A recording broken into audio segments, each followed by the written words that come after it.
beyond anybody, nobody, how people stood for it. অঘোষিত বাণিজ্য যুদ্ধে মেতেছেন মার্কিন প্রেসিডেন্ট ডোনাল্ড ট্রাম্প ও চীনের প্রেসিডেন্ট শি জিনপিং। অস্ত্র নয় বরং শুল্কের বিপরীতে পাল্টা শুল্ক দিয়ে টালমাটাল করে দিচ্ছেন আন্তর্জাতিক বাজার পরিস্থিতির। চীনের উপর ১৪৫% শুল্ক আরোপের পর এই দুই পরাশক্তির বাণিজ্য যুদ্ধের গতি যেন আরও ত্বরান্বিত হয়েছে। বিনিয়োগকারীরা লাভের চেয়ে তাদের অর্থের নিরাপত্তাকে বেশি প্রাধান্য দিচ্ছেন বলে মত বিশ্লেষকদের। বান্ডেল থাকলে প্রতি সেনমানিতে টাকা বাঁচবে। বিকাশ সেনমানি বান্ডেল কিনে জিতুন প্রতি লেনদেনে।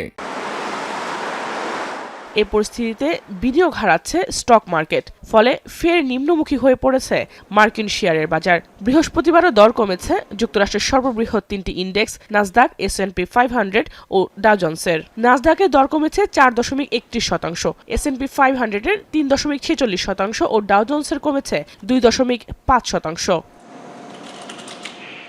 একই পরিস্থিতি এশিয়ার বাজারেরও। দর কমেছে জাপানের নিক্কি, হংকংয়ের হ্যাংসেং, সাউথ কোরিয়ার কোসপি স্টক মার্কেটের।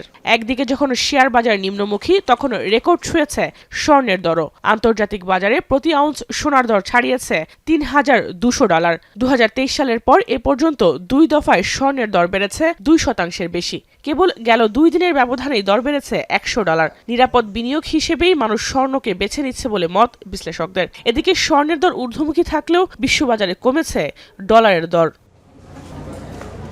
জাহানারা ভুঁইয়া, এখন বিশ্ব।